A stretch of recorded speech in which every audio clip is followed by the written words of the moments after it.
నిన్న కానీ మొన్న కానీ అధ్యక్ష ప్రభుత్వం తరపున స్పష్టమైనటువంటి ఆన్సర్ ఈ సభలో చెప్పాము అధ్యక్ష.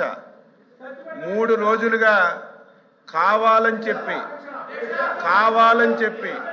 ఒక రెప్యుటేషన్ కలిగినటువంటి హెరిటేజ్ సంస్థ యొక్క ప్రతిష్టని భంగం కలిగించడానికి ఈరోజు ప్రతిరోజు ఈ ఇష్యూనే తీసుకొస్తున్నారు అధ్యక్ష.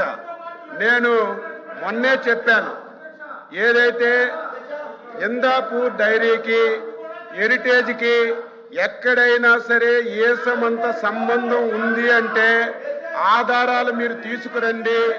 ఒక్క చిన్న ఆధారం ఉన్నా గంట అయినా రోజైనా 10 రోజులైనా చర్చించడానికి సిద్ధంగా ఉన్నామని మేము చెప్పినా సరే వాళ్ళు ఒక్క ఆధారం కూడా తీసుకురాలేదు అధ్యక్ష.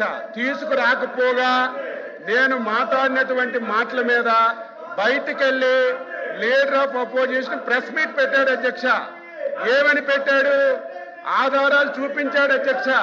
బొత్స సత్యబాబు గారి గురించి నిన్నటి వరకు తెలిసినప్పటికి కూడా నిన్న ఆయన ప్రెస్ మీట్ లో ఏదైతే సీజ్ ప్యాకెట్ చూపించాడు అధ్యక్ష, సీజ్ ప్యాకెట్ చూపించి దాన్ని నెయ్యి అని చెప్పాడు అధ్యక్ష. ఎంత దారుణం అధ్యక్ష! కనీసం ఒక సీనియర్ మెంబరు ఈ సభలో లీడర్ ఆఫ్ అపోజిషన్ కి సీజ్ కి నెయ్యికి కనీసం వ్యత్యాసం కూడా తెలియలేకుండా ఇష్టానుసారంగా మాట్లాడారు అధ్యక్ష. దాని మీద హెరిటేజ్ సంస్థ లీగల్ నోటీస్ కూడా ఇచ్చారు. దానికి ఆన్సర్ చేయాలి.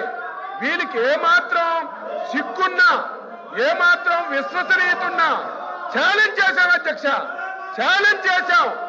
ఇందాపూర్ డైరీకి హెరిటేజ్కి ఎక్కడైనా సరే చిన్న సంబంధం ఉన్నా మీరు తీసుకురండి, చిన్న ఆధారం ఉన్నా తీసుకురండి.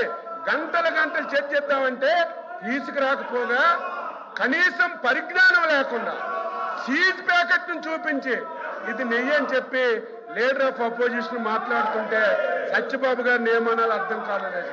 మీలా కాదు అధ్యక్ష, హెరిటేజ్ సంస్థ ఒక చారిత్రాత్మక నిర్ణయం తీసుకుంది. హెరిటేజ్ సంస్థ ఈ రాష్ట్రమే కాదు అధ్యక్ష, ఇతర రాష్ట్రాలు కూడా ఏ రాష్ట్ర ప్రభుత్వాలతో వ్యాపార లావాదేవీలు జరపకూడదని ఒక నిర్ణయం తీసుకొని ఆ సంస్థ ముందుకెళ్తుంది.